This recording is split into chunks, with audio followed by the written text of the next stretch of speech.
Hello and welcome back to the Schooner Pod. This is the weekend spread, a division of the Schooner Pod. I'm your host, Bobby Howard. With me today, we've got Jameson Maxwell, Ty Lee, and the captain, Boaton Blake. It's a full house here to preview the Big Ten, a conference that gets more and more confusing by the day. And should we go in and even touch on realignment at this point with the additions of Oregon and Washington? A little bit strange, but what happens with the? Are you surprised to see the Big Ten make this move? And what do we think about the future of the Big Ten going forward, Blake? Yeah, I'm a little surprised. I just felt like the Big 12 was putting pressure on the Big 10 that they were going to scoop up Oregon and Washington if they didn't do anything. So I feel like with the number, they're getting like $30 million with a $1 million increase every single year. That's chump change compared to the contract that they have now. I just don't understand why Oregon and Washington would want to do this move if they're getting paid that much. I thought it would have been a smarter idea, be one of the top contenders in the Big 12, take the 30 million. Yeah, you'll make a few million less a year, but then you could potentially jump to the Big 10, get a full payout and be in the same position, but also probably elevate your brand. I just think they come in and they're immediately mid-tier, kind of like upper mid-tier schools in the Big 10. Yeah, understood. Taking a little bit less, not a great look. Jameson, your thoughts on the Ducks and the Huskies to the Big Ten? I just thought of poor Rutgers, and I understand that's been talked a lot about, but like Rutgers having to travel all the way over to Washington just makes me laugh because just honestly, Rutgers has just really been struggling. Greg Schiano is still their coach, and they're going to have to travel from New Jersey all the way to Washington. These poor fellows, and honestly, poor Washington and Oregon. Like it's come to the point where they have no upper hand here at all, and they're just going to cross their fingers that somehow the NCAA disbands in the next couple of years and they can just go off into another league. Yeah, it's a tough look. It's a tough look, and I gotta say for Rutgers too. Like I think they're ranked 130th in the Learfield Directors Cup since they've joined the Big Ten. So it's not just football. Every school or every program is horrible at Rutgers. Like no athletic program's been good. Ty, your thoughts on the Ducks and the Huskies making the jump? Yeah, I have two big ones. First, I mean, the Big Ten, we knew about the Big Ten as sort of the Midwest Conference. They kind of leaned on academics, but I'd argue they're maybe propped up by a handful of schools there, and they had their Midwest thing going on. So I think in that sense, none of them really fit, but Oregon and Washington perhaps a better fit than the Southern California schools.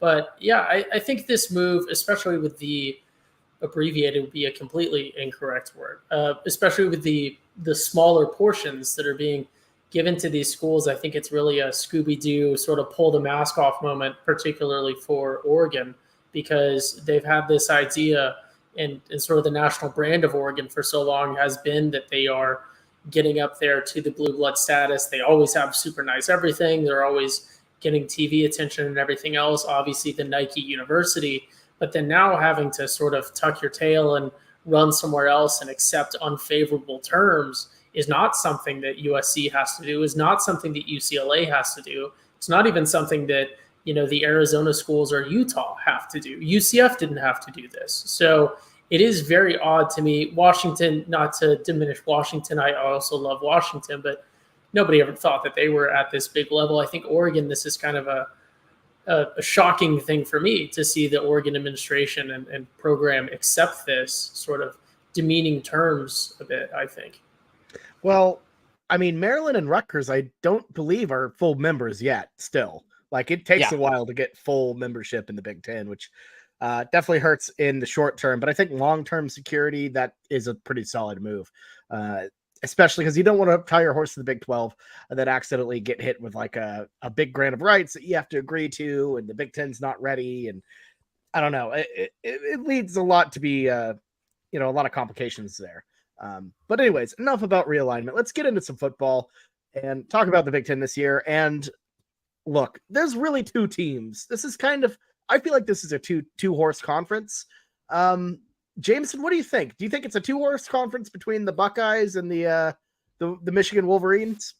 Yeah, it is. But I will say this. There is one team that I feel like a lot of people are going to try to act really smart, and I'm going to act like one of those people too, that is kind of going to be sneaky this year. That's that number 3 team that we don't talk about enough in Penn State. Penn State's kind of got a sneaky good football team this year.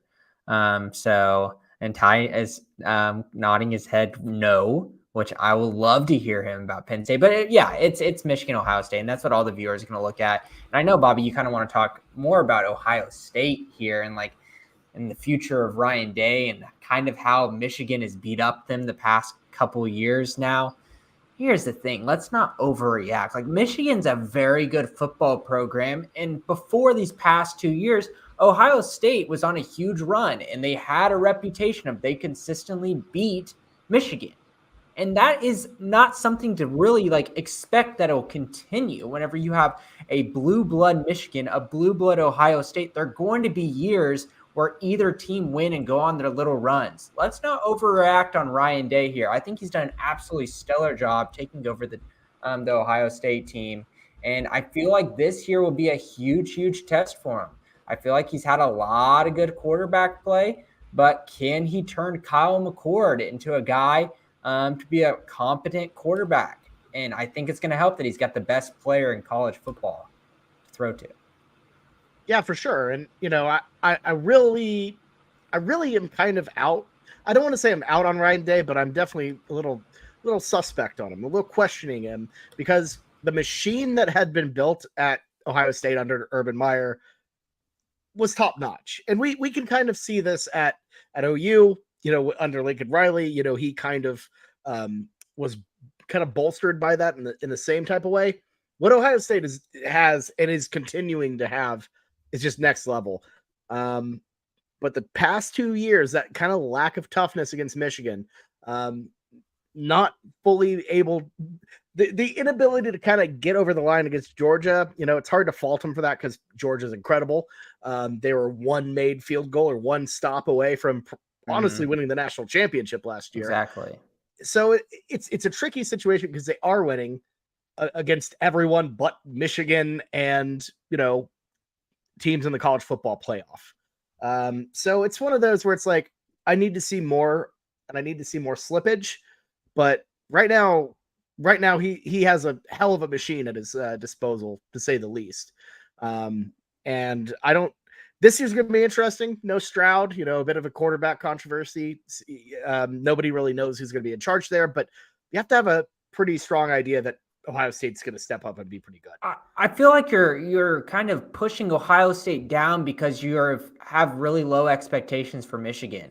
And I feel like that's kind of your bias of Michigan. Like, oh, Michigan beat them the past 2 years. Now I'm not thinking Ohio State's that good. Like, Ohio State played really well last season. Like you said, like almost went to the national championship game, and they had one bad game versus Michigan.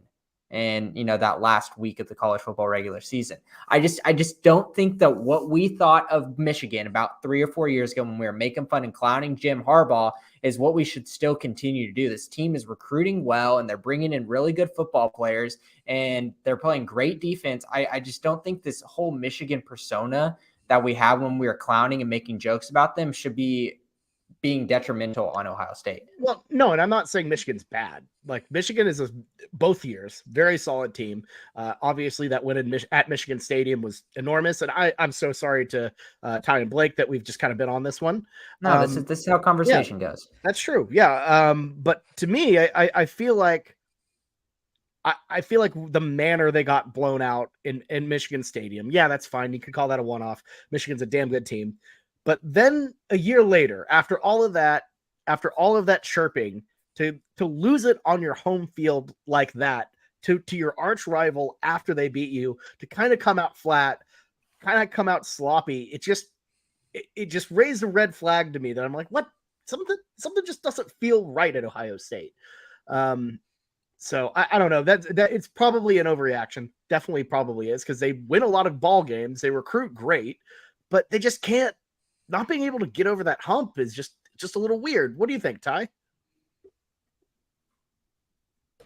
Sorry, I missed my mute button. I am all in on Ohio State. I think it's like we just touched on, this team, just by losing to Michigan, a team that we expected them to do really well against because they've traditionally done really well against Harbaugh's Michigan, just by losing to Michigan alone has sort of skewed everyone's idea of this Ohio State team. I'm not going to go on my bits about how, certain quarterbacks are maybe wildly overrated. I don't think Ohio State's even going to take a step back losing CJ Stroud to the NFL. I think they're returning a starting quarterback now who's going to be a junior, an experienced guy. He's going to have one of, if not potentially this season, the best receiver in college football with Marvin Harrison Jr. He's going to have two returning super, super solid backs, a mostly returning, extremely solid line. I think everything is just lined up for this Ohio State team to, if we're keeping it within the perspective of the Big Ten, really make a run for everything. And we'll dive deeper into Michigan, I'm sure, here in a second. But yeah, I think you can, without denigrating Michigan, from my point of view, I think it's very clear that Ohio State should win. And here's my final sort of icing on the cake to that point. If we're talking about just Michigan versus Ohio State or Ohio State winning the Big Ten as a whole, we're having so much discussion about, have they fallen off just because they've lost to Michigan? Because that's not the expectation. Even having that discussion implies that the expectation is that Ohio State is the better team and that they're going to carry the conference. And I think that speaks everything that needs to be spoken about this Ohio State in terms of how they are against Michigan this coming year and whether or not they can win the conference. Blake, your thoughts? Yeah, I get all the love for Ohio State, but I feel like people should be praising this Michigan team significantly more than this Ohio State Praise team. them both. I Praise get them them, both. like they're both really good, but I'm like, this Michigan team is basically like they ran into a juggernaut of TCU last year in the playoff, but besides that, honestly looked fantastic the entire year. And Jim Harbaugh has finally built a team with an identity, which I love. It's physical, but it has incredible athletes. Like Jameson mentioned, he's been recruiting his ass off lately. Like he's getting key guys that can put into the system. They return just about everybody. I think JJ McCarthy is going to be probably in New York come the end of the season, just because the play action. The problem is, it's like the competition JJ McCarthy is going to be playing all year long is so poor. Like he is going to put up big stats just because that play action is deadly. When you have two NFL starting like running backs at your disposal, Blake Corum, Donovan Edwards, like what the heck? Like they are stacked. They're stacked in the running back room, the quarterback, the line. Their defense has been solid. I do think like Ohio State, like they could still lose the Michigan game and easily end up in the situation that they did last year. And this roster's built to win national titles still. We saw it last year. I'm with Ty. Loved CJ Stroud leaving because CJ Stroud just didn't give a damn any single game, it seemed like. And then finally he started putting his body on the line against Georgia when it mattered. And I'm like, this is the potential we had all along to see this guy. And you just kind of been like a pocket passer, very passive. Never really liked CJ Stroud. So yeah, it's like, I think Ohio State's going to be great, but it's just like this Michigan team, they're not going to regress whatsoever. And their schedule's so easy that they can take breaks every single week till like that last game of the year. So I have a point that, like Blake mentioned, this Michigan team really didn't lose anyone. If you ignore the 11 players that went to the draft, if you ignore 50% of their starters, they didn't really lose anyone. So, but it's not just starters; they had returning production. So it's guys that were playing meaningful snaps last year. Like that's why I'm not worried about a Michigan team. And you're also returning your like three best players easy that carried you. And like I will say this, it's like they didn't have Blake Corum for the playoffs. So this team, I could see this Michigan team taking a really big, like a bigger leap, even though last year they had a really successful season. Right. And I think Michigan, and I'll pull them back up here. I think Michigan does a really good job of developing line talent. As evidenced by their two, I believe, back-to-back Joe Moore awards. They just are very good at really developing O-line, D-line regardless. And I think that makes them a very tough opponent. And I think if you had to pick like a conference that could get two teams in, it's the Big Ten again. Yep. Yeah, because of the whole division situation where only you can't have a Ohio State Michigan rematch.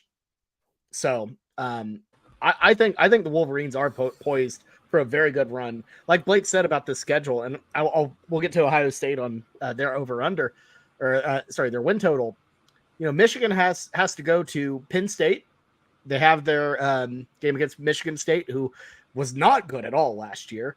And then they have a absolutely paper tiger of a non-conference. It's East Carolina, UNLV, Bowling Green, Rutgers is in the conference. I forget about that sometimes. But yeah, that's just like a brutal, like that non-conference is just nothing. So, I mean, I love if we're talking win totals, I love Michigan at 10.5 here. I think that's pretty strong over for me.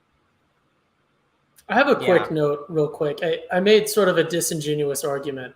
I double checked. Out of the 11 players who went to the draft, one was the punter and one was the kicker. So let's say they lost 9 players. Big deals. But hey, big deal. Yeah. Honestly, they did lose. They lost 2/3 of their D line, which could be a big key, like we talked about. They do develop well, and then they lost a center and another offensive lineman. So, maybe, who knows?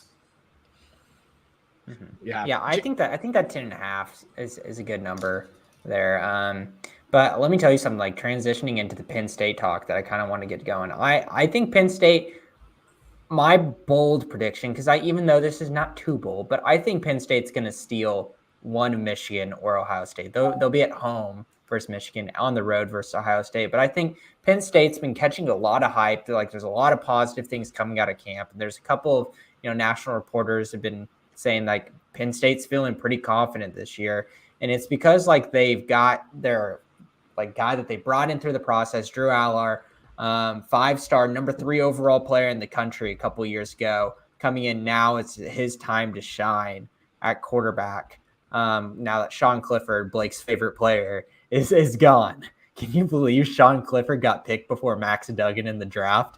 Well, let's just embarrassing. Just embarrassing. I'll put a nice little bet on who's going to be on an NFL roster more, because there's no way in hell you watch Sean Clifford and you saw any potential shred of upside. Like, that man was the definition of no ceiling and really not that much of a floor. Honestly, he was costing them games left and right. So, yeah, I just knew I had to brought that up. But, as OU fans here, a guy that we try to go after in the transfer portal, and a guy that honestly had torched us in the past. If y'all remember Dante Cephas from Kent State, he's one of the wide receivers there in Penn State. And like watching him with my 2 eyeballs, and obviously the box score from that OU Kent State game, that kid is good. Like, give him a quarterback and like he might, mess around and actually have a really good season. I'm excited for this Penn State team. I don't, obviously the money won't be on the side that they'll win either one of Ohio State or Michigan, but I think there might be some havoc, especially in that Michigan game, where anything can happen to Happy Valley. Yeah, I mean, the whiteout, as we all know as college football fans, anything can happen with that. I don't actually know if that's specifically the whiteout or not. But no, still, it's not the whiteout, because I think the whiteout, right. Some random game because of the new NBC contract. I think. Oh God! That's so weak. God! They get like the whiteout for like Delaware or some stupid. No, they get the whiteout for Iowa. Yep. Oh wow! Isn't that inspiring? I'm sure those other games, big nude action, baby. The good games are going on the damn nude. TV networks have just gotten so sloppy. It's just everything is just turning to absolute garbage. Penn State's playing Michigan State in Ford Field. Like, they've just randomly decided to move a game to Detroit, which makes no sense for any parties involved. Because Michigan State's poverty this year. Just wait for it. Yeah. Not good at all. Blake might have to say something about that. No, I agree. Their coach is cashing checks and just stepping back. He had no market for him to get stolen away, but yet he is somehow got paid like Jimbo Fisher money. I don't get it. I do not get it. I think Michigan State's so bad. Just look at their win total. Even Vegas isn't very optimistic about any improvement. And he honestly owes like a good amount of his money to Kenneth Walker III, because Kenneth Walker III ran him to that contract. He was like, "Look, I had one winning season at Michigan State, and I took Colorado to a bowl game. And not many people have done that in the last 20 years. I'm Saban reincarnated, and he's turned out to be he sucked. Oh my goodness. You're getting significantly plus money, plus 145 to Michigan State even making a bowl this year. So Their starting quarterback transferred out in the middle of camp, just like said bye, and their best wide receiver went down to Florida State. Like good old all their Keon best Coleman. players in a Michigan State team that was like supposed to be like transfer portal gods, like they did with Kenneth Walker, are now like all their best players are transferring away. They're trash. They are so trash. It's just a gross program right now. Ty, any thoughts on Penn State or I guess Michigan State because they got brought up? Yeah, no, I touch on the transfer portal gods thing. I feel like anytime you hear about a school doing great in the transfer portal, I almost feel like it's not necessarily that they're doing so well in the transfer portal because like everybody lands like big people here and there. Like a lot of schools are landing big. If you just look at sort of the level of player, everyone is landing people regularly at this same level. I feel like you only ever hear about transfer portal. This team is great in the portal. This coach is great in the portal when they just have no actual recruiting. It's like they have this weird niche thing is the only thing you can focus on because their actual recruiting base is terrible.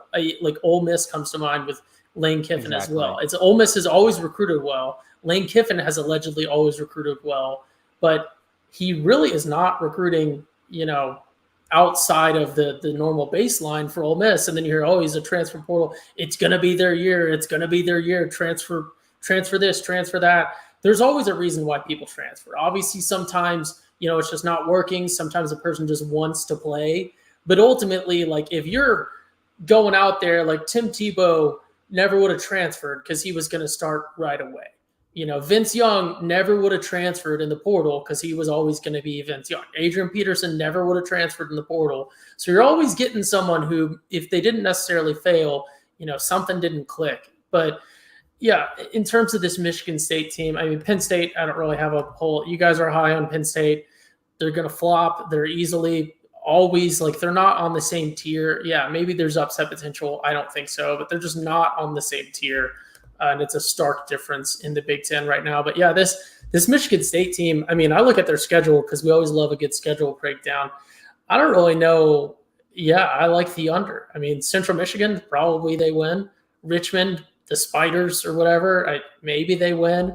Washington is a pretty rough out of conference, at least out of conference for this year for them. So yeah, I don't know. I could see this Michigan State team being absolutely worked. Just so many red. Go ahead. Oh, go ahead, Sorry, Bobby. No, you go ahead. I see like 5 wins at the best. Like there's just so many. I was going to point to Ty's point. There's a lot of like random non-conference games that are going to be conference games next year. Like an extremely high total. Honestly, like the suspicious script writers. amount. Yeah, the script writers were giving us a little preview, a little movie trailer of what our new conferences are going to look like. A cameo in the final episode of a season of a person that's about to be a major character next season. It's all too suspicious that OSU and ASU are playing in a rivalry that I want to see develop. Like, that's a little too funky and weird to me. Colorado, TCU. This is true. Yeah. I was just thinking about... not to go back into realignment.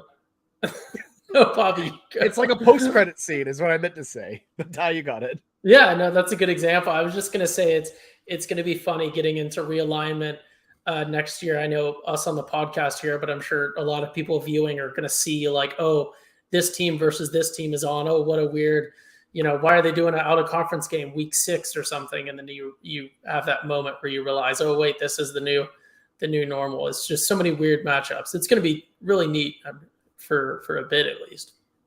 Yeah, no, absolutely. I can't wait to see what college football looks like. And, I get being sad for what we lost, but honestly, at a point, I'm just excited to see whatever weird situation we're about to have ahead of us with realignment and obviously everything happening with the playoff expansion, which I feel like we keep forgetting about, which it's going to be nuts. But Anyway, so we've kind of meandered around the Big Ten.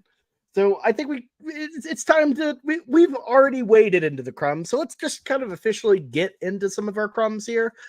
Some of our favorite win total bets from across the conference. And Jameson, I'll start with you. What is one of your win totals that you like or don't like? Your thoughts? Yeah, I already hinted at the Penn State. I'm gonna go over on Penn State 9.5 because I think they can steal one. But since we already talked about it, let's go to another one.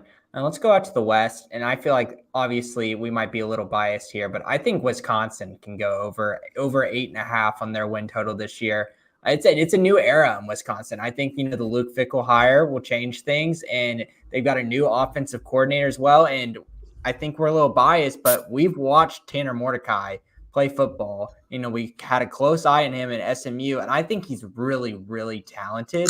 And I think in that Big Ten West, I think that he can make some noise. And only 8.5 whenever they avoid Michigan and Penn State this year, I think that's a good pick for me.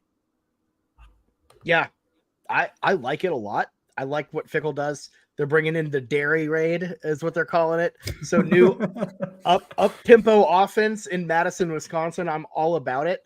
Like you said, schedule super breezy. You have Ohio State and you get them at Camp Randall on like Halloween weekend. So that's spooky. Yeah, that's spooky.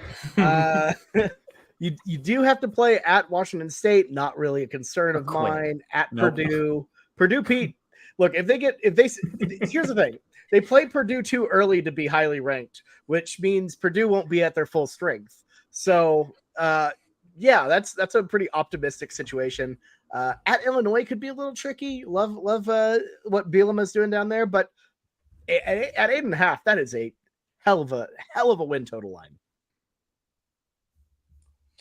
I'll dive in. I love all these picks. And honestly, when it comes to over-unders in the Big Ten, really what you should be doing is like slamming the favorites over, slamming the like bottom of the barrel teams under, because this conference does not have a good middle block. It really doesn't. It's like the good teams always win, the bad teams always lose. Maybe sometimes you get something weird in the Big Ten West, but if I could parlay Penn State, Ohio State, Michigan over on all their win totals, I would do it, because I do see a situation where, and honestly, my dream scenario to come out of this Big Ten is they all have a loss to each other. It's 1-1 when you take those three, and you have to go to tiebreakers. Like, that's what I would love to see in this conference. If I have to choose one, we already talked about it, Michigan.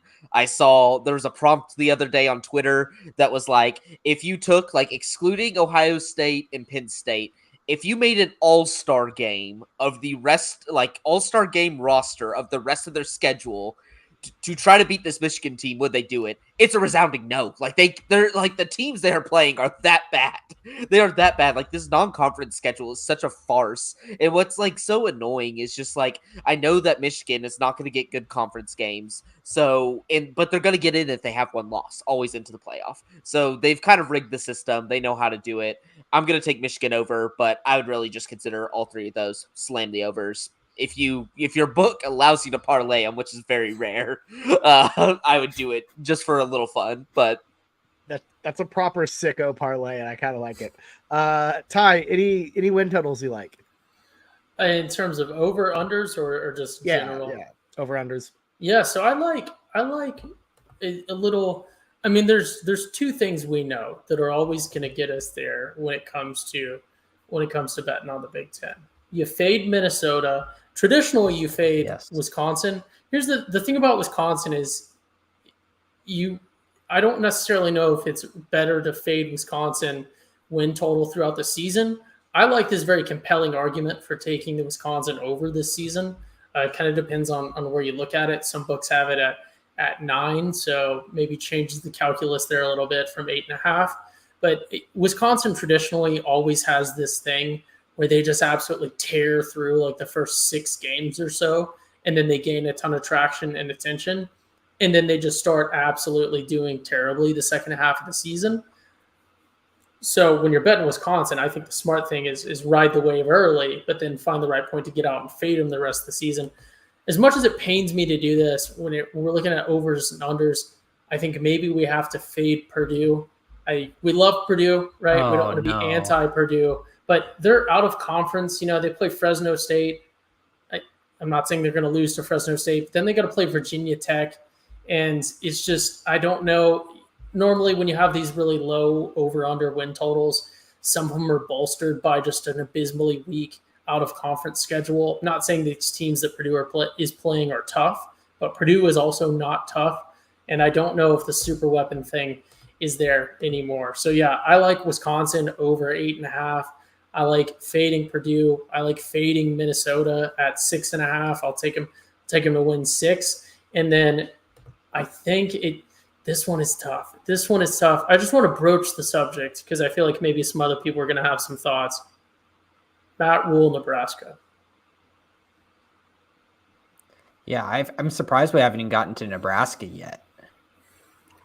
I'm pretty big on Matt Rule, Nebraska. I'm not gonna I lie. knew he would. I knew you would.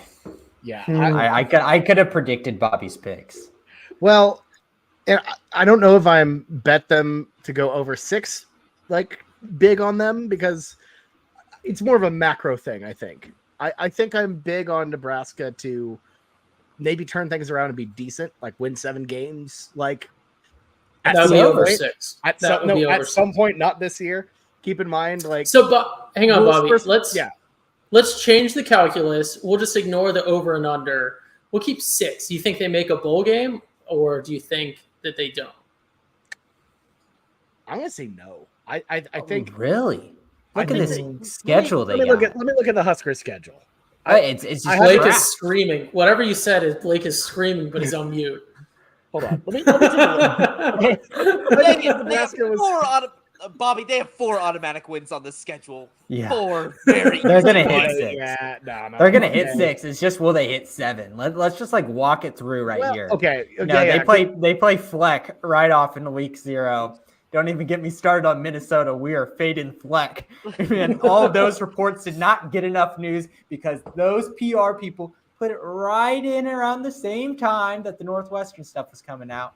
And No, because obviously it was a non-scandal. It was like they made me run because I was like doing like misbehaving outside of like off the football team. Like that's what it wasn't fireable worthy, Blake. It was just extremely lame and deserved to be made fun of more in the media. And I think that is a big deal for a team's morale and locker room culture.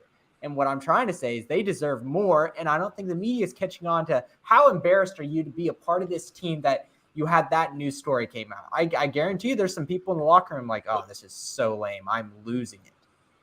Yeah, it's more cringy than anything, the whole Fleck coin thing. Because it's not like he didn't do anything all that bad. It was just weird.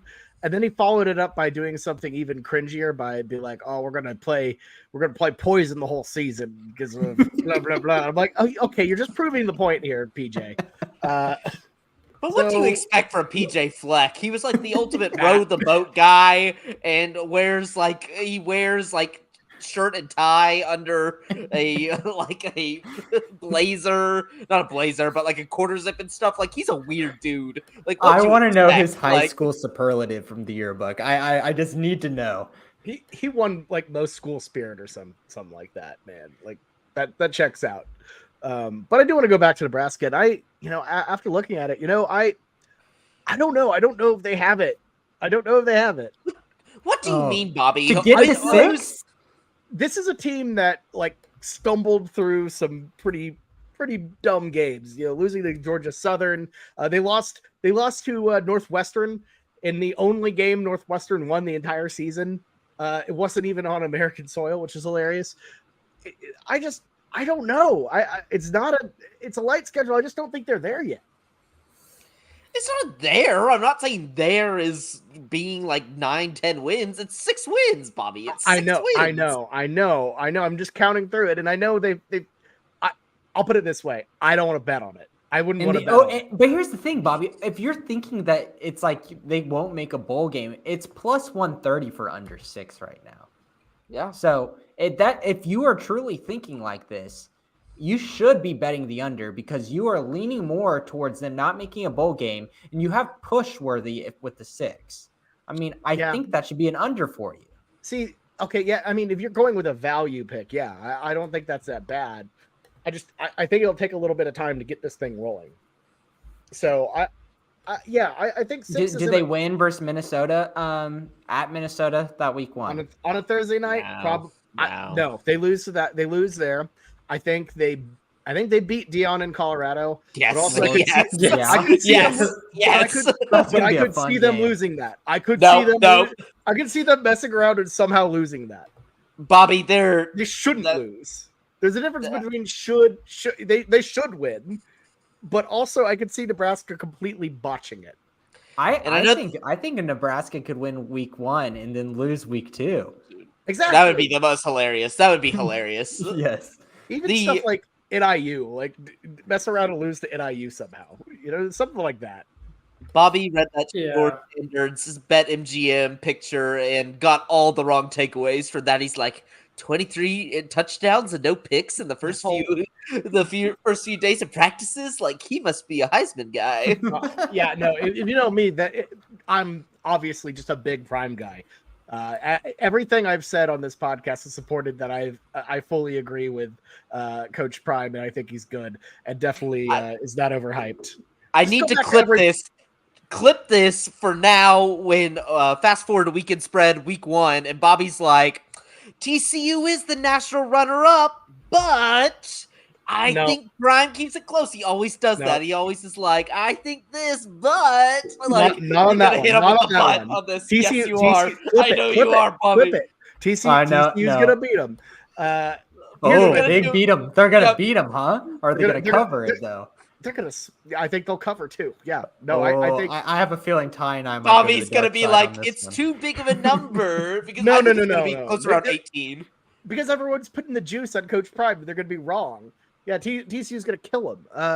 No, I think, and this isn't a Pac-12 podcast, but I think Nebraska just has this propensity to just shit the bed and mess up. I will say, to Bobby's defense, all of the pieces are there for Nebraska to win like 2 games. You have just a program that's terrible, trending downwards, still no signs of life. You have a coach who was successful at a previous posting, did terribly somewhere else. Now they're still riding on a resume point from 2 jobs ago and many years ago at this point in a completely different environment, right? Like, say what you want about Waco, Texas versus wherever the University of Nebraska is. I know it's in Nebraska. I just mean like what city. Even if I knew the city, wouldn't matter because I don't know that it makes that much difference. I think the largest city is like equal with like Enid, Oklahoma, in terms of like population. So, it's not in Omaha. That's where Warren Buffett is. So I know it's not in the Enid city. So it's something worse than Enid, like Edmonds or something. So anyways, I forgot where I'm going with this. All the pieces are there for them to just be terrible, but I think like a realistic expectation of this team, I like the push here. This is why I kind of posed it to y'all, because I figured maybe there's some better talking points if we get the chatter going. I like them going to a bowl game. I like the push. I don't think it's going to be easy. I think they're going to have at least one game, maybe not an upset, but one where they perform really well against a team that should be light years better than them, and people are going to get a lot of hope for the future. But I think that Rule, coming from Baylor specifically, should have some realistic expectations about recruiting to maybe a place or a school like Nebraska. And I really think all the pieces are there. But yeah, I don't know if I take the over. I like the push on 6. But yeah, Bobby, in your defense, I would also not be even slightly surprised if they won 2 or even 1 game. I could see this Nebraska team going winless, which would be unfortunately hilarious. I don't think it would be that bad. I feel like Matt Rule, and you mentioned his failure at Carolina, which obviously was well documented and horrible. He's just a college guy. Sometimes guys are just college guys. And to me, that's just what Matt Rule is. And I feel like that makes him kind of a solid fit for Nebraska. I think he fits in with the culture all right. I just think it takes time. Obviously, his time at Baylor was a success, but he won 2 games his first year there. They lost to UTSA. You know, they were not a very good football team.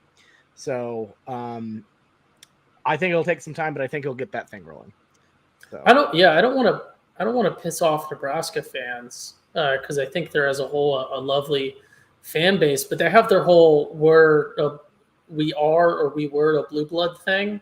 But I think it's easier to recruit in Waco, Texas. I think it's easier to recruit in Lubbock, Texas than it is to get people to come to Nebraska nowadays. So I mean, I don't envy his position here at all. There's a lot of people that they're recruiting that can't put out Nebraska on a map.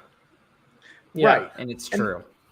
And that's the biggest problem is, and that's why a lot of people who say, oh, OU is going to be the new Nebraska, they don't understand what happened to Nebraska.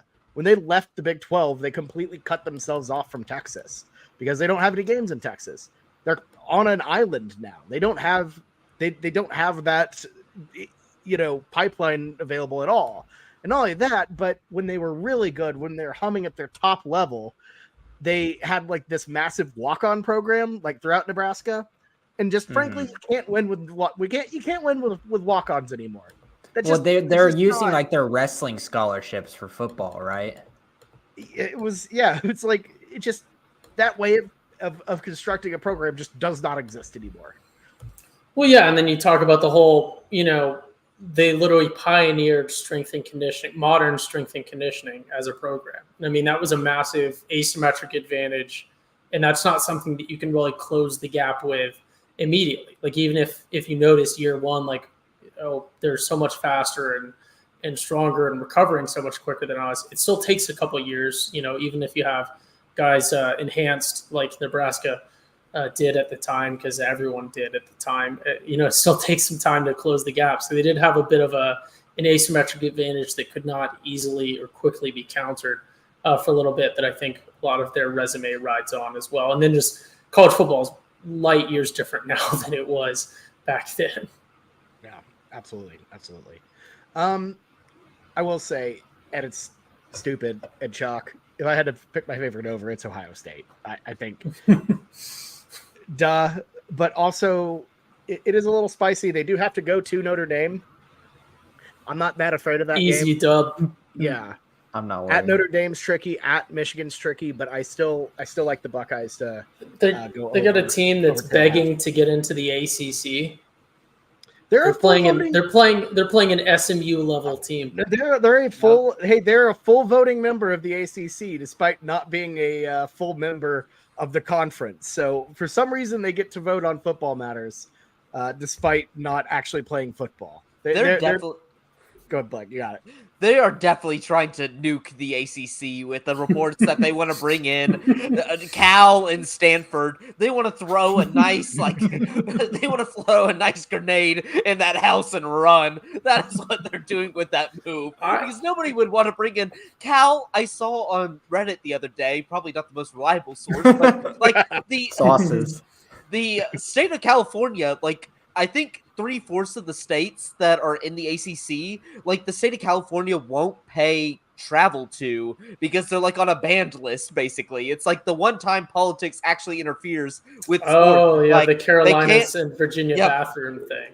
Yeah, they like have banned. So like the university themselves, the university who right now is running out of money in their athletics because they did stadium upgrades, and it's not to make the stadium better. It's just because they built it on a fault line, and the stadium was about to like drop into the middle of the earth, and so they had to make it so it like wouldn't collapse if an earthquake happened. And so it like didn't change the stadium. They have massive debt from that, and now you have to rely probably on private funders, your whoever your donors are at that school to like shoot money into this program just to fly them across to Florida. Like it's Notre Dame knows what it's doing, and it just wants to sink that ACC ship quick, and so it can either just stay independent and not have to deal with it, or go to the Big Ten. Yeah, no, I think they are trying to kind of sandbag them or throw some chum in the water because it doesn't make any sense. But Blake, now that you're back, I kind of want go ahead, Ty, you got it. I was going to say, yeah, it's going to be a tough sell for Cal donors. I mean, we were laughing in our text earlier about the Cal. Someone found a Cal fan somewhere after just hunting for a Cal fan, and why aren't you complaining about the conference or something like that? And then the Cal fan just replied with a picture of their reserve parking spots for Nobel Prize winners on campus, because they have multiple that still work on the campus, which is a tremendous flex. But yeah, I mean, that speaks to Cal's donor. Cal has a massive donor base, but they would rather fund things like large particle colliders and not the football program. And we would rather talk about the Pac-12 than the Big Ten, and that is a great transition back to the unders. And I just want to put my little under right here. Obviously, I already said it early in the show, but I just want to put it down again and say it louder into this microphone. I am so under on Minnesota, and yes, we can talk about, going into this Minnesota team. We can talk about it. They can hit the over. That's totally good. But let me tell you something. I'm going to have a hell of a time picking the under, and it's just going to be so fun. I'm cheering against this Minnesota team each and every game this year. I'm going to have a blast with it. Are you going to bet on that by digging into your Fleck bank and oh god, I need to put more coins into my little pouch. I like to imagine that he actually had coins, like you had a little pouch, like it was like, oh, here you go, I bestow upon you 1 Fleck coin, now say your day is tremendous. Oh my gosh. Here's one I actually like the over on. Or Jameson, did you have more? No, I just wanted to put out the end. Those are my picks. Yeah. I've talked about my 3 favorite picks. Here's a Big Ten one. I had to double check, but I think this is now my favorite one. Let me tell you something that I adore, something that I truly love from the bottom of my heart. Old Bay seasoning, which reminds me of Maryland over and under of 7. That's interesting. Let me double check their schedule. First, they play Towson, whatever that is. It's not even going to be on TV. It's such an insignificant game. That's a win. Then they play Charlotte, probably a win. Virginia, I don't know anything about Virginia. Stay tuned for the ACC preview. Well, we already we'll did it. That was a That went in on Virginia. Ty asked me in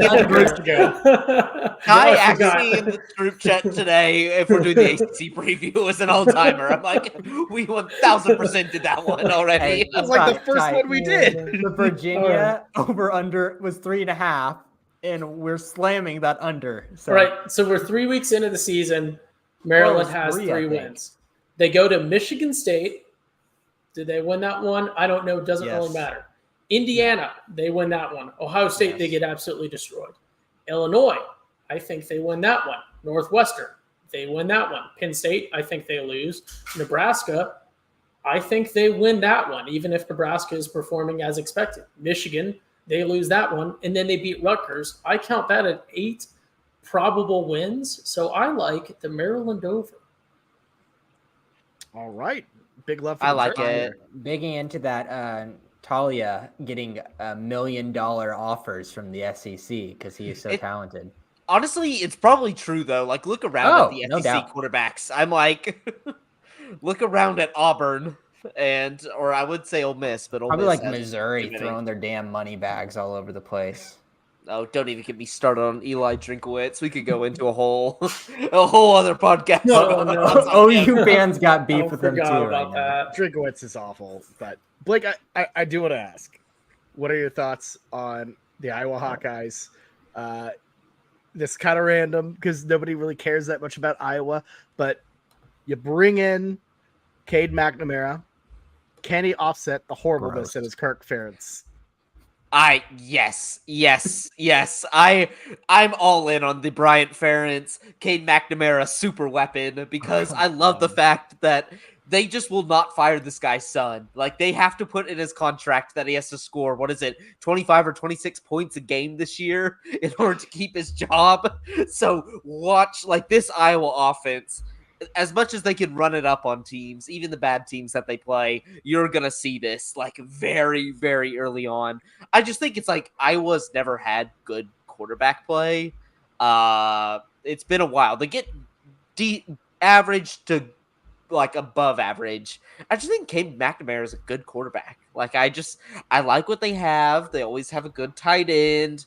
I think they lost a lot on the receiver end, but that defense isn't lighting up anything. And I think the West this year is just so weak. It's so weak. Like when we're talking about Wisconsin, a team that was a power running team is implementing the air raid, and we're gonna say they're clear cut above the rest. Those guys aren't air raid guys. I know Tanner Mordecai is. I know Braylon Allen or whatever. He's a good receiver. Most of those wide receivers are blockers. They are blockers on the edge. That's all they know. Like they don't know how to run routes. Like what are we talking about here that they're going to start running the air raid? They're used to giving the ball to the running back 20, 30, 40, 50 times a game. I think this division is so weak. I think Iowa always solid. They have to improve on offense. So I just want to cheer for it. I want them to get right at that 8 wins, right at that 25-26 level. So they have to keep Brian Ferentz and constantly put them in this teetering, this teetering scape to hell, honestly, because I think Brian Ferentz is a horrible offensive coordinator. But yeah, give me the over. I want to root for it this year. We have to keep him around, Bobby. We have to keep him around. Them losing Jack Campbell on defense is not being talked about enough. Like he was the heart of their defense. So I'm curious to see how that goes. It's just I see them as Utah, an old TCU Gary Patterson team. They develop guys. Like that's what I don't worry about. It's like I could talk about how much Utah lost on their defensive side of the ball. They lost multiple Mountain West. I wish they would have gone to the Mountain West. All Pac-12 guys, and they're still going to be probably really good this year. I don't worry about Iowa losing particular pieces because they always got another man up. Yeah, I like Iowa to push exact here. And I know on some books, like our former sponsor, you can bet exact records. And I feel like an 8-5 for Iowa here feels perfect. I mean, look at the symmetry of this little score, like the little Chiron to the side here. They went 8-5 against the spread, 8-5 overall, and their current win total is 8. So they just seem like they're quick. You know what you're going to get from Iowa. Plus is it going to be great? Is it going to be flashy? No, but they're going to do it. They're going to produce. I feel like 8 feels good. So, yeah, plus 330. You take the plus 330. That's nice. I like these exact win total odds. Why don't more people do this? It's a fun game. Fun game, but go wrong very quickly. Here's what I do on these. Right, a quick, fast, and easy hack, professional hack for anyone looking to bet. If you're ever in a situation where you need to pick a sports bet, and it specifically only works for college football, maybe only works for college football. You're in a situation, right? You need to make a bet on the spot. You have no time to research. So you're on a podcast or just an absolute degenerate, right? A hypothetical podcast. Iowa State. No, but not. I don't do this for everything on the podcast. But Iowa, I've just done this. I've done this before. It never fails. Never fails. Infinite win hack. If you're trying to pick whether or not someone's going to win a college football game, this is especially powerful for season over-unders. If you just search University of Iowa schedule or University of Oklahoma schedule, Baylor schedule, something like that, look at the top result. If the top result is a football schedule, take the over. If the top result is their academic schedule, fade them. When I looked up University of Iowa schedule, it wasn't even on the first 2 pages of Google. I had to go to page 3 before I found the football schedule. Absolute fade them. That's pretty hilarious. I do have a problem with that. The Google tool that brings open the schedule whenever I just type it in is very nice. But on the schools, it doesn't. I have to go and type football. It does really, really anger me. It's the little things. Yeah. Or it also annoys me whenever it pulls up, if I search Tennessee schedule, it pulls up the Titans. I'm like, you don't admit. No one watches the Titans. Come on. Yeah. No. And I don't feel like people refer to the Tennessee Titans as Tennessee. It's just the Titans schedule. Yeah. People are Titans fans in the same sense that they're fans of their local soccer team. It's a hipster thing to do. But if you live in Tennessee and you're a football fan, you're not actually a fan of the Titans. You're a fan of a better, legitimate team. Just if you live in Oklahoma City, you kind of support the energy. If a chance comes up to go to an energy game, RIP. You're yeah, I love the energy, or I guess RIP, old info. but not really. They're like, But then, if you're they're an like- actual soccer fan, you cheer for an actual soccer team in Europe or something. You know, I'd agree with that. The energy is Schrodinger's cat right now. It's both alive and dead. That's the best way to describe it. much like my Arizona Coyotes here. So they're well, at least the Coyotes play games. The energy aren't playing anything. They're truly Schrodinger's soccer club. Schrodinger FC. Anyways, let's get to some conference championship bets, because I think we've kind of exhausted our over-unders. Whoa! No. All right, Blake. I haven't even gotten to my under. Just Who's do your under, it. Blake? It's do a it. principle. It's a principle. Northwest. Yep, I knew it was coming. I thought about it. It's so bad. Like, I look at their schedule and I see one definitive win. It's Howard. And even then, Howard has like the best, like, I think they won a game versus somebody random. I can't remember, but they're P5 and it's the biggest, like, spread cover to win of all time in college football is Howard. So I'm not even gonna I'm not even gonna like knock them off. Like, they could win this game. UNLV. No.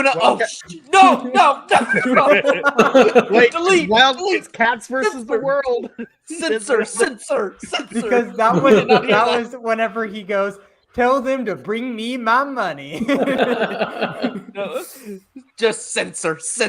We do not know what mystery team is out there that lost to Howard University. Maybe or maybe not, but their non-con is hard. It's UTEP and it's Duke, and I think Duke is really good. I think UTEP is feisty. Bobby and I in the crumbs last night, G5 podcast. I like me some Dana Dimmel. Like, I might like sprinkle a little bit on their future to win the Conference USA, just because like you need another team to go up against Western Kentucky. But besides that, they're not winning any other games besides Howard, I think, or UTEP. Like, you can grant me those two. They don't beat Duke. They do not beat Illinois, Iowa, Maryland, Nebraska, Rutgers. At Rutgers, that's the thing. It's like Rutgers at home, you have a chance. Rutgers on the road, they see that as blood in the water. That's one of their only games they're winning that year. Minnesota, Penn State, Wisconsin, Purdue, they're not. No, I think this team is going to be so. I think Pat Fitzgerald got the best out of them, and that's saying something after everything that's happened. But they're not going to see any sort of success anytime soon. Heavy under. You're going to tell me at worst they win 3 games and I push and I get my money back? There's no way this team is winning 4. There is absolutely no way this team is winning 4 games when I don't even think they can win 2 non-conference games. So I'm taking them. They need a 3-game improvement after all the Pledge Master Pat thing. So yeah. Ty, your thoughts? Are Northwestern and Iowa like rivals or something? I'm asking because I pulled up the ESPN schedule for this one, and on ESPN, if you're looking at the schedules, it shows like lowest ticket prices. The lowest ticket price for Northwestern or Iowa visiting Northwestern on November 4th is $90. How? That's their only time to the big city each year, Ty. Like, they have to. That's their one opportunity to get out of Iowa City. The big city. It's the Iowans. The Iowans who live in Chicago is what it they is. take their harvest up to the cattle yards of Chicago. Oh my God. That's why I'm surprised Northwestern doesn't sell out more games, because like Chicago exists just to harbor every single Big Ten graduate to ever exist. And so why is that stadium, I know not packed with Northwestern fans per se, but I feel like those people are just itching to see their team live. Like, why is that stadium not more packed than it actually is? That's a good question. Ooh, it's Evanston, just a Big Ten pyramid scheme. Can you take the red line to Evanston to go see the Wildcats? Isn't it purple? Purple line, maybe? It's I don't the know. Purple line. I'm pretty darn sure it's called purple. Well, there you go. And I know, go ahead. No, Bobby, continue. I didn't have anything to say. I was just talking. That's the whole preseason. That's the dinners. whole podcast. We've done this for like 4 seasons now, 5 seasons now. No, I was just gonna say, is Northwestern possibly, because of their own delusion, are they tanking hoping that the Ivy League will think that they're bad enough at football, but good enough at school to let them in. Hilarious idea, and maybe potentially true.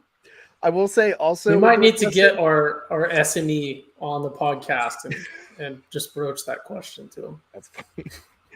Northwestern is building a new stadium though, like kind of domed or whatever, or it's either a new stadium or I don't know anymore, Bobby. Kind of a dome? Like, I think basically like every big funder just ripped their money out. If it's not publicly funded, I think the school is. Darren Rovell's still donating.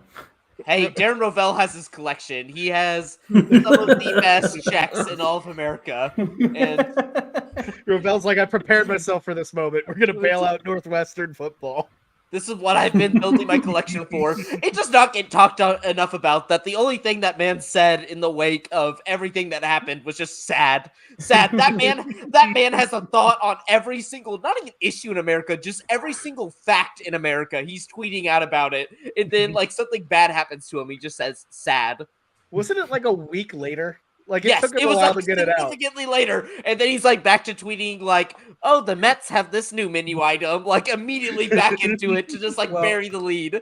I hate it. He defended Pat Fitzgerald right. Oh after yeah, he was. He was big in his, and then the sad message. Obviously, he was sad, but also he realized he was in the absolute doghouse from what he was saying earlier. But I mean, he's always going to be in the doghouse. He's just the punching bag dummy of all sports.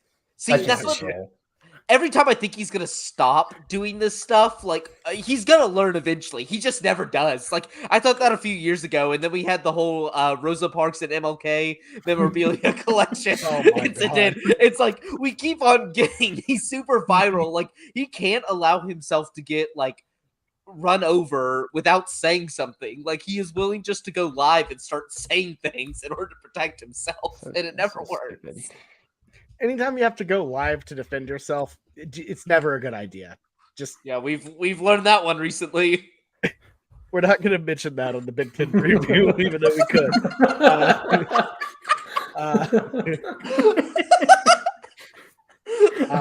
Good time to end the podcast. So do we want to talk about Michigan State some more? No. Or do we? I guess that can start some things, but I mean, you know, don't. Speaking of people who sort of always have a take, but then seemingly don't have a take out of nowhere. Blake, has Josh Pate said anything about the Big Ten? Josh Pate loves everybody, but at the same time hates everybody. He's Schrodinger's college football analyst because his show exists basically to like produce clips just so the school will tweet him out and get him notoriety, but yet he never goes in on any schools. He never makes any definitive stances. Like, I think this team's going to win the national championship. It's more just highlighting all the positives without ever referencing the negatives. It drives me absolutely nuts. We had this whole realignment episode, one of the biggest things to happen in college sports, and I understand people that don't like to talk about it, but it's like, if you're a college football podcast, you kind of have to talk about it. And he's like, OU has interesting position battles, and I'm like, what the? Like, we're talking about the OU D line right now, and he's like, I'll get to a little 5-minute segment where it's like, I'm hearing some things. You're just going on the 24/7 message boards and kind of giving a quick cursory scroll before and being like, I'm hearing some things. it's so bad. So bad, and I have to watch it though. We are checking. Well, I love Pate.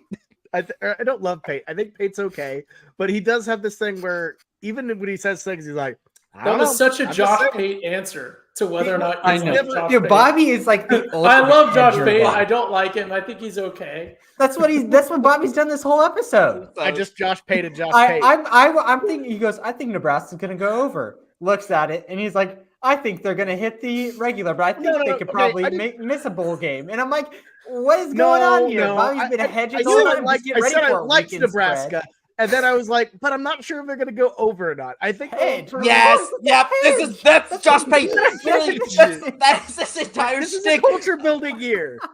if it's TCU K-State, he's gonna go. If What? K-State's supposed to win, he's gonna be like, "Oh, TCU, they're a great football team, great.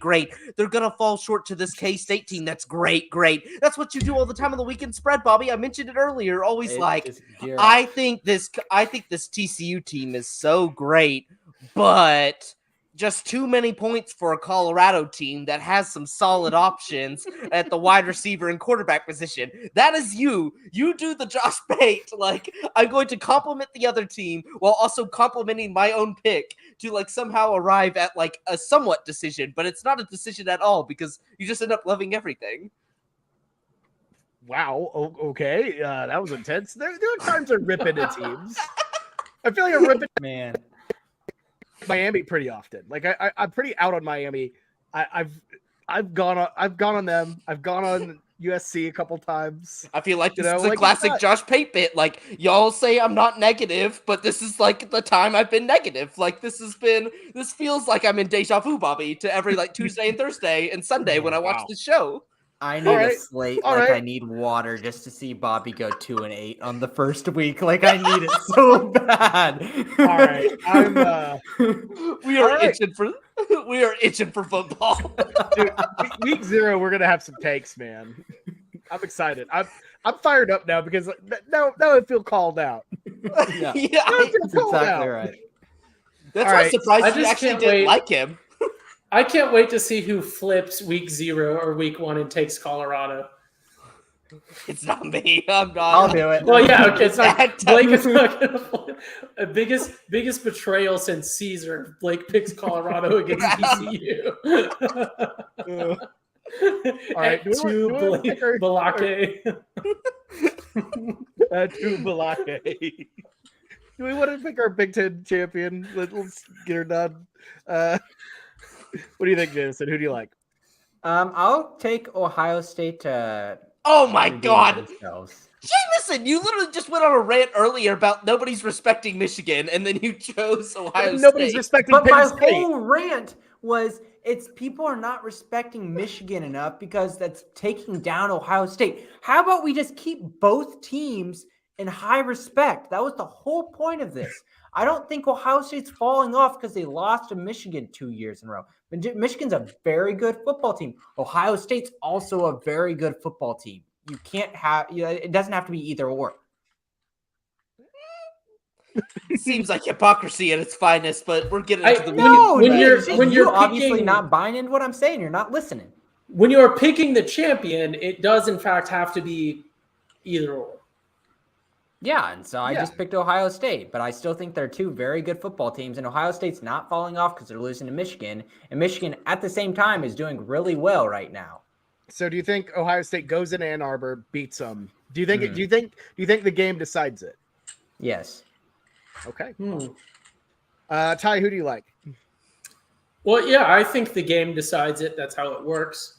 Not always. So I also like the Ohio State University. I think they do this. I think for university there, and they have Big Nut, that guy who I think he charges people to take pictures with him.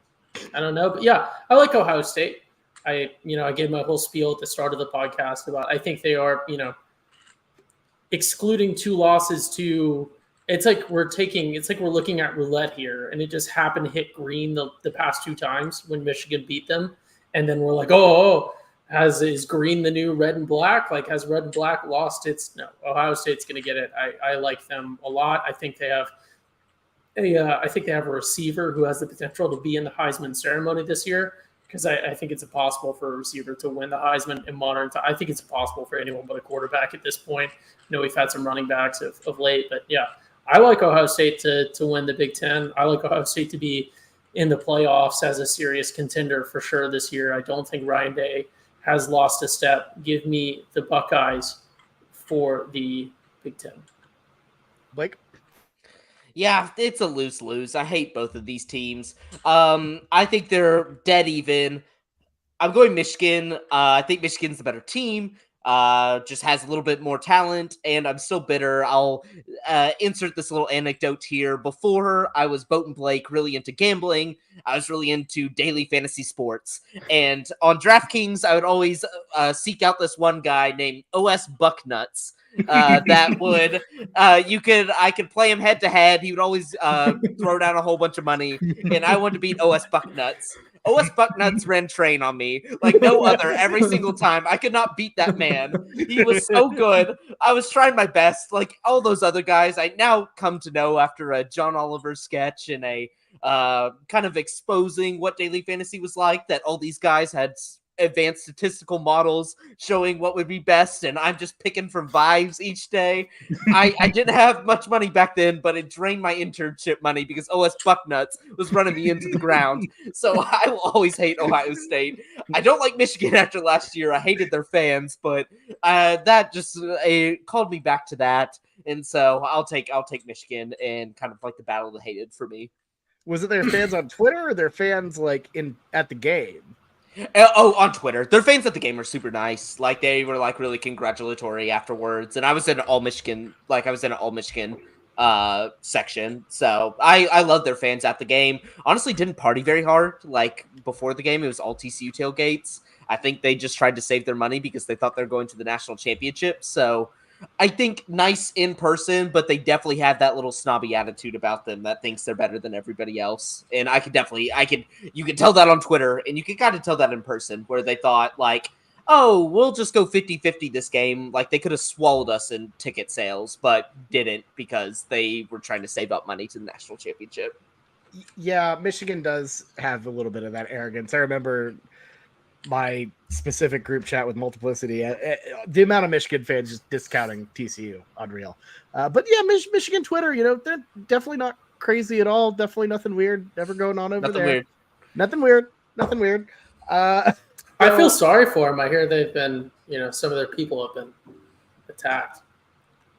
Threatened. Who's to say? Victimized. Who's to say? Who's to say? Allegedly. Who's to say? I also like chance. Michigan. I also like Michigan, though. I think they three-peat here. And I think, I mean, like everyone's kind of said a little bit, I think they're dead even with Ohio State. But, having this game back in Ann Arbor, I think gives them the edge. Because no matter how many games Michigan wins in a row, this is a program, this is a fan base that just suffered through one of the worst, 2 decades of a rivalry I've ever seen. They had two wins from 2001 to 2020, which is atrocious. That's worse than Bedlam bad. That place is going to be rocking. I have Michigan beating Ohio State at the game to decide this thing, to just squeak them in. Penn State's interesting. If we're looking at value, that's if things get weird, I could see Penn State squeaking in. Do it, Bobby. And then obviously, looking at Nebraska, of course, because Nebraska, Matt Rule. Nebraska. Nebraska at plus 6,000, great value. Minnesota has better odds than Nebraska to win the Big Ten. So yeah, that makes sense. We at least know Minnesota can play in the Big Ten. We have not seen that from Nebraska just yet. That is true. Matt Rule has burned Vegas before, is the thing, on over and unders, especially for teams. Oh yeah, and his first years are typically horrendous bad. Like his first year at Baylor and Temple were 1-win, 2-win type situations. And that is why I like the under, because I think it'll take transfer time. portal. Portal though, that's the I know difference. that's You can fill those gaps. It's changed, but you still have to establish culture, Blake. Rule does good when he can transfer people in and out. Just look at when he was in the NFL. That's funny. All right, I think that's all we have for the Big Ten, guys. We have one more thing. What's we that? have one more thing. It's a single number, 17. What about 17? Days until college football's back. I thought someone was going to know off the top. Yeah, I did just look at week 0. It's not as spicy as I thought it was going to be. Shut up, Jameson. Shut up. It's but here's the thing. A lock. It's because Blake gets to watch San Diego State. There's a lock. I will say preview week 0 weekend spread, there is a lock on the slate that I feel very, very comfortable about. And you'll see it in this point spread. You're like, wow, this team going to that team, and that team is supposedly good, and the point spread's that small? Why is it? Oh, because we previewed it last night on the G5 podcast, which will be releasing soon, and I'll explain why a certain Mountain West team is not very good. Blake's about to get absolutely burned on San Jose +8 against USC. It's only 8? What? No, I don't know what it is. I was gonna say That would what? be wild. No, if it was 8, slam. Like, what is Vegas doing? No, if it was 8 and then San Jose covered, that would be the most obvious like setup in all of sports history. Okay, our good friend Michael Whitman brought up a good point. Have we picked the punishment yet? Kind of Yeah, yes, kind of no. I like the. I think we kind of did about the alarm clock. I like that. The alarm clock idea. Yeah, we'll announce it when we start week 0.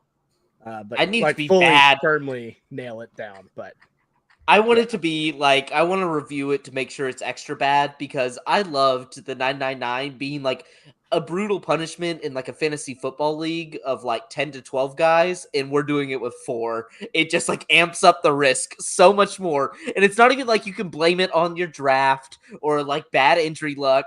You get the same games as everybody else, and you got to pick them better than the other 3 guys. And that's this is going to end up burning me, I know, if it ever passed. But I still am making the argument for, I want to get the fans in on this. I want there not only to be a last place punishment, I want last to be the most severe punishment, but I want there to be an even number punishment. I want number 1 and number 3 to be exempt from punishment. But I want number 2 to also have a punishment, because I think it would be hilarious to have like end of the season where people are like trying to tank, because you get that amazing like people trying to tank but then like not tank enough. I think it would just be a hilarious dynamic with the way, because I mean last season we were pretty close, and it would be interesting to see someone that's up like 10 games at like like 2 weeks to go, but they're still, they're 15 games off the lead, but they're up 10 games over the bottom 2, and they're trying to figure out how they're going to tank to be exempt from the punishment. I don't know. We'll see. Tanking picking spreads is hilarious. It would be hilarious. Just start winning like never before. Would you like even number punishments, but with ultimate or like unlimited mulligans in like the last 2 weeks or something like that? That wouldn't work, because then we'd have 6-hour episodes of people trying to go back. Just unlimited waffling. Oh my gosh. Well, this is the second to last preview we will do. We have the group of 5 coming out, but guys, next time we're together, we'll be talking to the Big 12, and that is always one of my favorite shows every time we get together and do it. It's been from the start. This is our 5th time doing it, so pretty wild stuff. So very excited about that. And week 0, it's like right here, guys. It's right here. As I said, the little edamame to your sushi rolls. Just that little taste to keep you satisfied for that week 1 action, but it's just enough. So I'm ready for it. Give me that Hawaii Vandy. So pumped. Can't wait. All right. For me, Jameson, Ty, and Bogey Blake, this has been the Week 1 Spread Big Ten preview. We'll see you next time. Have a good one, everybody.